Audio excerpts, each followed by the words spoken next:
आज का दिन हम सबको बहुत भारी पड़ता है, क्योंकि आज हम वो पहलगाम का अफसोसनाक वाकया जो है उसको याद करते हैं। उन तमाम शहीदों को याद करते हैं जो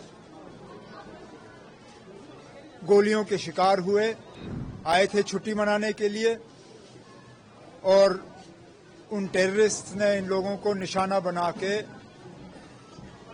इनकी कीमती जानें जो हैं वो छीन ली। कई सारे कीमती जानें गईं, और अफसोस की बात यह है कि ये हादसा हुआ बस के मालिक के लापरवाही के वजह से, और जिस आदमी को बस का कमांड दिया गया था,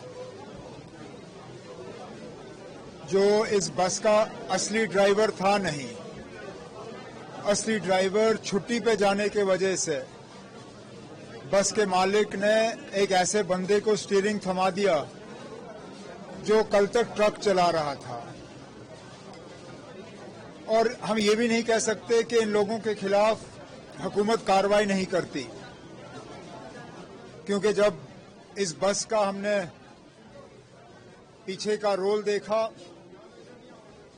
तो पता चला कि 15 से ज्यादा इसी बस वाले को चालान कटे हैं। अब डीसी साहब ने इंक्वायरी बिठा दी है। हमारे एक सीनियर अफसर जो हैं इस हादसे की तहकीकात कर रहे हैं।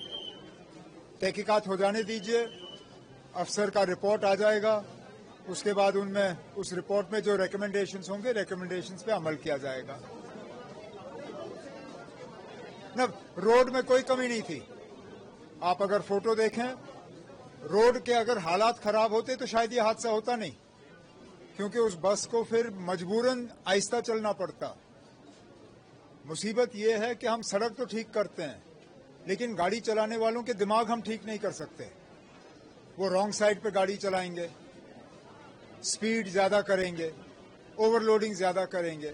अब चलिए, हुकूमत अपनी जिम्मेदारी जो है हम निभाएंगे, लेकिन इन लोगों को भी, जो बस के मालिक हैं, जो बस के ड्राइवर हैं, कुछ हद तक इनको भी अपनी जिम्मेदारी समझनी चाहिए, और इनको भी ओवरलोडिंग और स्पीडिंग जो है उससे जो है उन हरकतों से बाज आना चाहिए।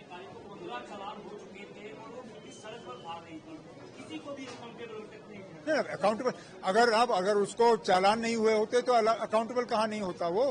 लेकिन ये भी है ना, चलिए 1 मिनट के लिए अकाउंटेबल करके हम उसकी गाड़ी सड़क से उठा देते, फिर क्या होता? जो बाकी गाड़ियां सड़क पर रह गए उनको और ज्यादा ओवरलोडिंग हो जाता। फिर यही लोग जो हैं हुकूमत के पीछे भागना शुरू कर जाते हैं कि गाड़ी को छोड़ दीजिए, गाड़ी को चलने दीजिए। हमें बैलेंस करना पड़ता है, लेकिन जैसे मैंने कहा, अफसर का रिपोर्ट आने दीजिए, उसमें जो भी रिकमेंडेशंस है, रिकमेंडेशंस पे अमल किया जाएगा। आज का दिन हम सबको बहुत भारी पड़ता है, क्योंकि आज हम वो पहलगाम का अफसोसनाक वाकया जो है उसको याद करते हैं। उन तमाम शहीदों को याद करते हैं जो गोलियों के शिकार हुए, जिनका कोई कसूर नहीं था, आए थे छुट्टी मनाने के लिए, और उन टेररिस्ट ने इन लोगों को निशाना बना के इनकी कीमती जानें जो हैं वो छीन ली। हम सब आज भी उनके गम में शामिल हैं। हमने उस दिन तय किया था, और हम उस चीज पे कायम हैं, कि हमारी मुकम्मल कोशिश रहनी चाहिए, हम सब जो हुकूमत में हैं, कि इस तरह के हादसे जो हैं कभी दोबारा ना हो। और उसके लिए चाहे इलेक्टेड गवर्नमेंट, चाहे मरकजी हुकूमत, चाहे लॉ एंड ऑर्डर मशीनरी, हम सब मिलके इस कोशिश को जो है मुमकिन बनाएंगे।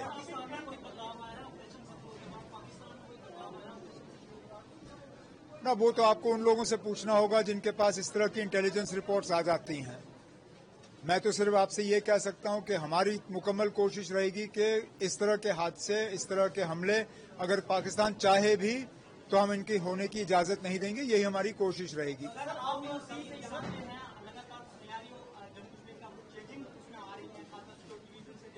अब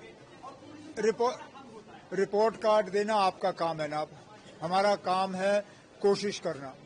हमारी कोशिश है कि हालात ठीक रहें। ये सही है कि पिछले साल के मुकाबले अभी भी पहलगाम के हमले का टूरिज्म पे थोड़ा बहुत असर रहा है, लेकिन जैसे जैसे सीजन बढ़ता जा रहा है हमें उम्मीद है कि ठीक ठाक लोग जो हैं वो जम्मू कश्मीर आएंगे, चाहे माता के दर्शन करने के लिए, अमरनाथ जी के दर्शन करने के लिए या टूरिज्म के लिए।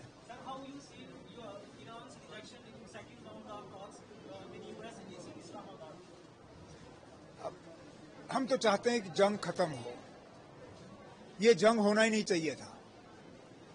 अब किस वजह ईरान पे हमला हुआ ये दो ही मुल्क जवाब दे सकते हैं, एक ईरान और एक अमेरिका और एक इजराइल। उनकी क्या कोशिश थी, क्या मकसद था, अभी तक हम समझ नहीं पाए। लेकिन चलिए, जो उन्होंने किया गलत किया, लेकिन अब तो कम से कम खत्म करें, क्योंकि हर मुल्क का जो है कहीं ना कहीं इस जंग की वजह से हम पे असर पड़ रहा है। तेल की कीमतें बढ़ रही हैं, तेल का सप्लाई कम हो रहा है, एसेंशियल सप्लाईज और सप्लाई चेन में असर पड़ रहा है। तब भी बाकी मुल्कों के मुकाबले हमारी हालत तब भी बेहतर है। यूरोप जैसे मुल्क देखिए तो उन्होंने जहाजों के तेल को जो है अब लीटर के हिसाब से गिनना शुरू किया है। हमारा पड़ोसी मुल्क जो है वो जहाज वालों को कह रहे हैं कि आप जहाज जरूर लाइए, लेकिन यहाँ तेल भर के आप वापस नहीं जा सकते हो। उस हिसाब से हमारे मुल्क में तब भी हालात बेहतर हैं, लेकिन हम चाहेंगे कि जंग जल्द से जल्द खत्म हो। राजनीति हो या क्रिकेट, देश विदेश की ब्रेकिंग हो या आपके मोहल्ले की बड़ी खबर, सब मिलेगा एक ही ऐप में, सबसे तेज और भरोसेमंद। अभी डाउनलोड करें दैनिक भास्कर डिजिटल।